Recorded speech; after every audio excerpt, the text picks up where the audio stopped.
Jeff Egenbrod, director of the Snake River Stampede, and this evening we're going to go through a behind-the-chute tour, show you a little bit about what goes on behind the chutes that the general public generally doesn't see up front.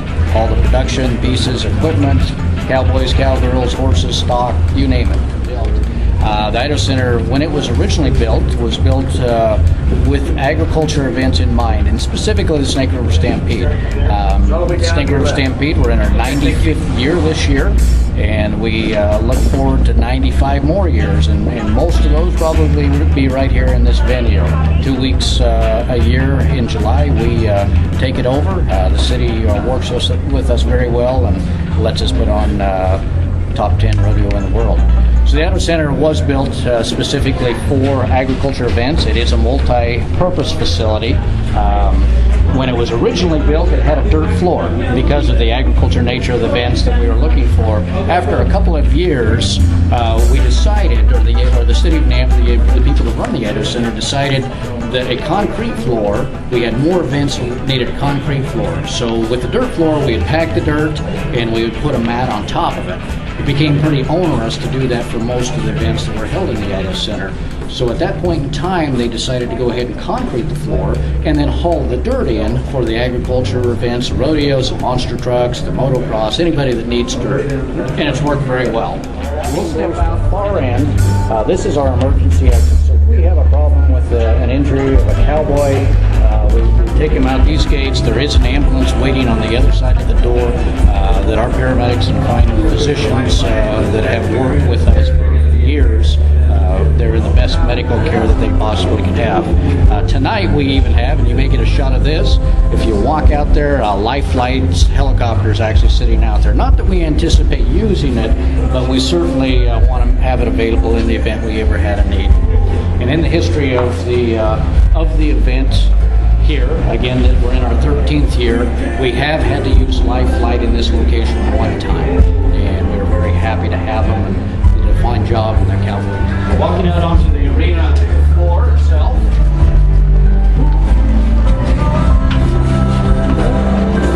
This is the arena floor. This is the gate that we use to access the floor if there were an emergency event.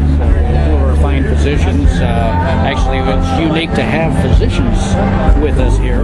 These aren't physicians versus EMTs. They are supported by EMTs, but they are actually emergency room physicians. So again, we're providing a very high caliber medical care in the event we need it. There's a shot from the side of our sound guy, Benji Vendelay, world-class sound guy. And in front of him is a podium for two announcers, Bob Coleman and Floyd Bohannes. This tunnel, again, a piece of the infrastructure of the Idaho Center. They call this actually the George Bush Tunnel because a few years back when George W. Bush came and spoke in Idaho, this was the tunnel that he entered in for security reasons.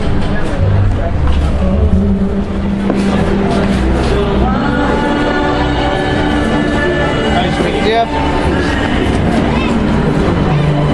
We're now getting close to behind the chutes, but before we do that, people always ask, when the cowboy falls off the horse or the bull, are they going to hit the concrete floor? How deep is the arena? Well, here's a good picture right here of how deep the arena is. The concrete floor underneath this is the same level. We put the boards in and load the dirt in. So that's 12, 14 inches worth of dirt. To date, we've never had anybody hit the floor.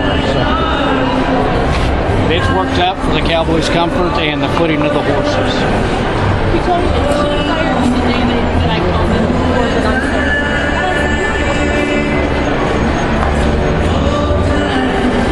Walk around here. This is literally behind the chutes. We have our early performance cowboys, meaning the bareback riders primarily, getting ready for their rides, and that is the first event of the evening's performance. Many of them just came into town today, and they will probably leave to go to their next rodeo. It could be Salinas, it could be Cheyenne, it could be Salt Lake City, any number of rodeos in the region. They will probably leave before our rodeo is over tonight to get to their next one. Many of them will perform in maybe as many as 7 rodeos this week and put on. It's not uncommon to see these guys put on this week in July, where there's more rodeos than there is any other time of year. And they'll put on as many as 5,000 miles by road to get to the various rodeos that they're competing in. Take a few steps up and look down inside the chute.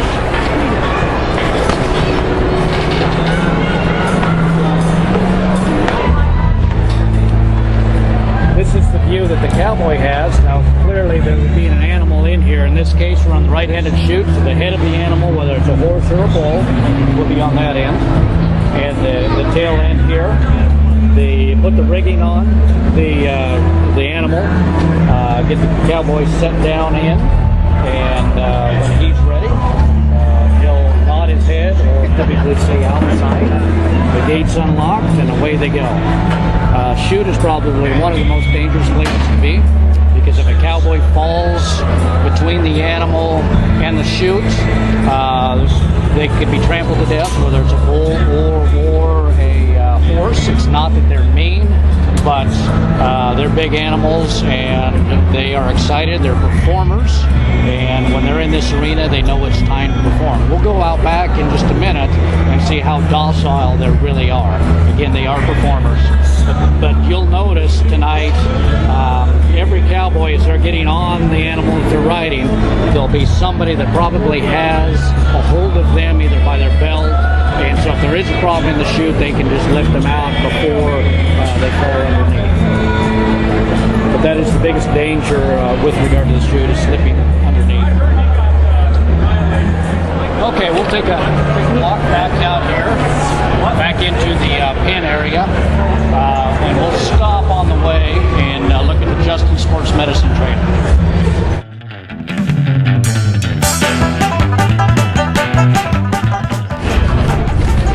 This is our production truck that will put all the video on the screen, scoreboards, and so forth. We have actually 4 cameras in there, sound, video, and so forth. And this is where it all is produced, and we have piped in, as well as supported by the cameraman and the board operator, soundboard operator that's inside. Here are your bucking horses.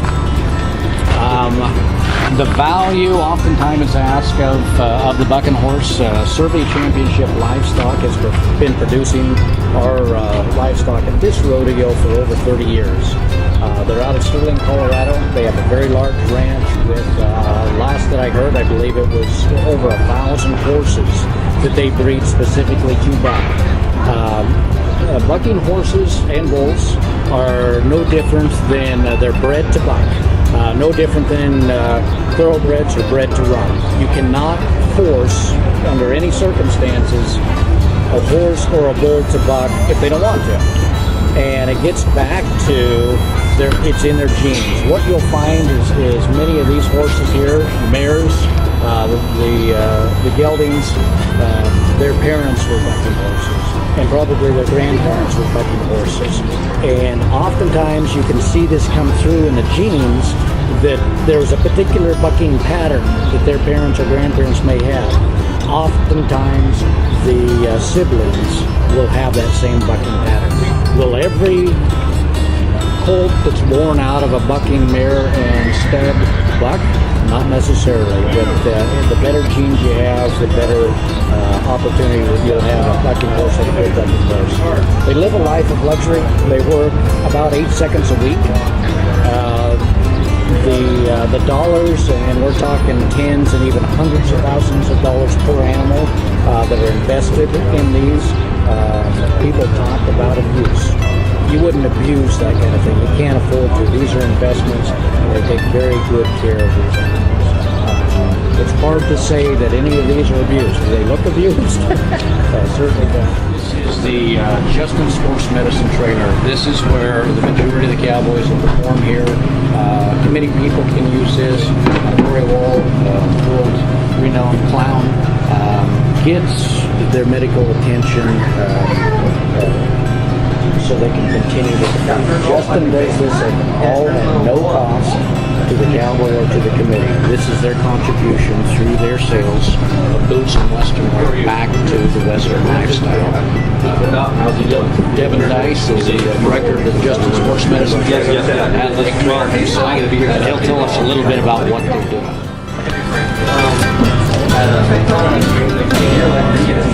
Okay, so this is Justin Sports Medicine team.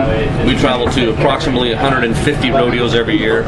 We're responsible for taking care of all the cowboys, all the cowgirls in the barrel racing, the announcers, anybody that has a PRCA card or WPAR card.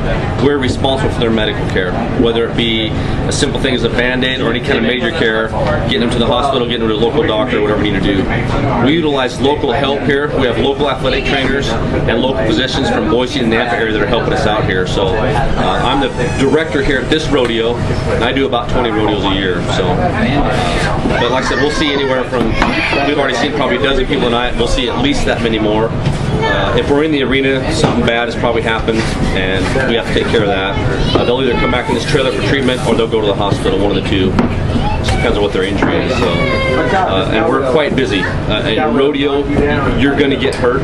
It's not when, where, how, but you're going to get hurt in this sport.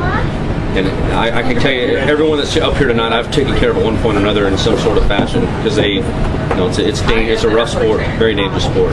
So we utilize certified athletic trainers. We have physicians and also massage therapy. So what's the contribution, Justin, at estimated cost every year? Into the millions. I couldn't tell you exactly, because I don't know exactly how much, but it's into the millions. Meeting surgeons that are simply will be here throughout the rodeo. But the critical thing is that they have access to them on a moment's notice, and they are on call for Justin and Justin Sports Medicine. This all happens at zero cost to the cowboy, no cost to the cowboy. As you can imagine, a rodeo is a sport that you probably can't get health insurance to do. So when a cowboy is hurt, they pay without insurance, and this really does help them a lot. Standing behind you is our performers for this evening. You'll see them. The last event of the rodeo tonight is the bull riding. People talk about how ornery, how mean, how whatever a bull may be. You can see they're pretty docile animals, but they are performers. They know they're performers. They're just like the rest of us. Some of them have an ornery streak, some of them don't. But they're no different than really any other animal. The size of them and their configurations, particularly with the horns, does make them very dangerous.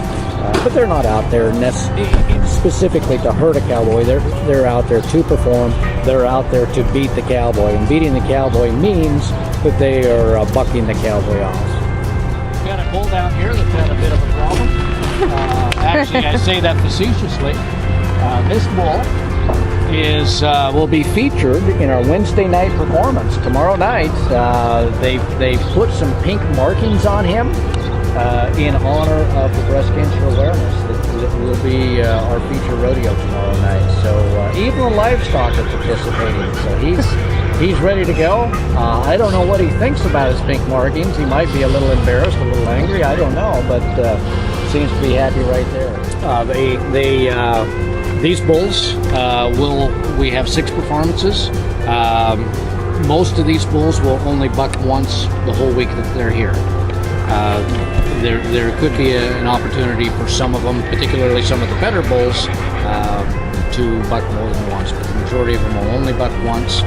We have pins out back with the balance of the livestock. They only bring the livestock that will be performing tonight up front. So what you're seeing here is a small sampling of the total livestock that Survey has brought to Nampa.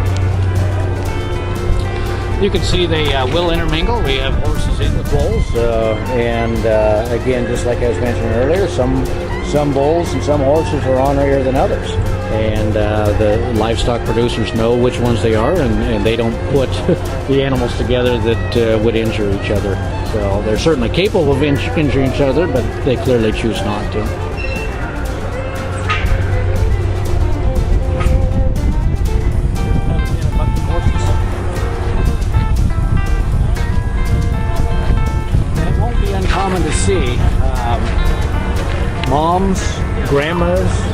and daughters all in the same pen together and even performing in the same rodeo together. We'll hear more about that probably this evening and throughout the rodeo this week. All these guys in their red shirts, they're all in marriage.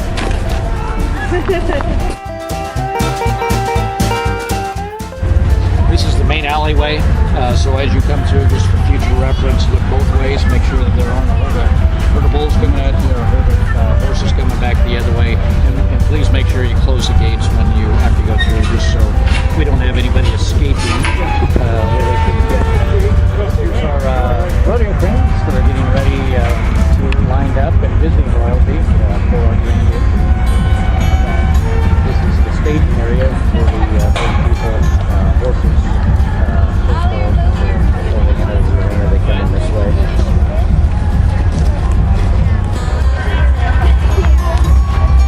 Here's the clown's barrel. This will be used in the rodeo tonight, so you can take a look inside. This is actually for more protection and entertainment. They use it in an entertainment manner, but you can see that it is padded. There are handles, so when the clown is inside this and the bull is hitting it, and it has a metal shell, the clown will be knocked around in there. If he was in there freely, it would hurt a lot. He braces himself in, and even at times gets caught off guard and gets bounced around in there. Every time the bull hits this, it'd be like being in a minor, if not a major car accident, is the impact that they receive. And when you think about it, you got a 1,500 to 2,000 pound bull, and most vehicles, there are some of the lighter version vehicles that are about that way. Hitting this can with somebody in it, it's a collision. Some more Ben's bulls. You can see I wouldn't try to pet them, but they're not going to come over and chew your arm off.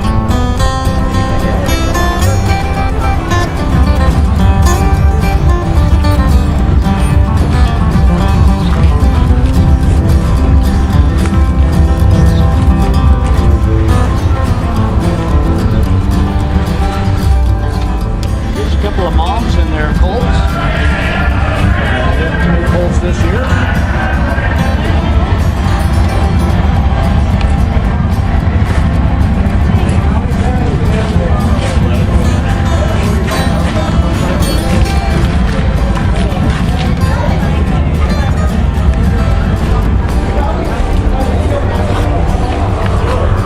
So children allowed.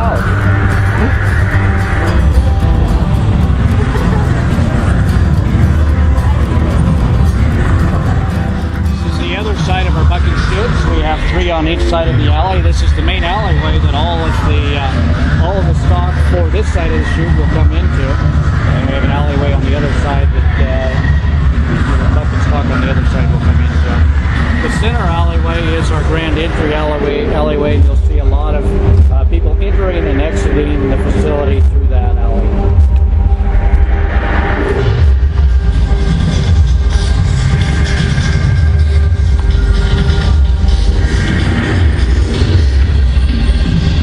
Coming up on the chutes, it looks like the chutes have been loaded for our mutton musty, so we have some sheep for our kids to ride in here today. We'll climb up and take a look.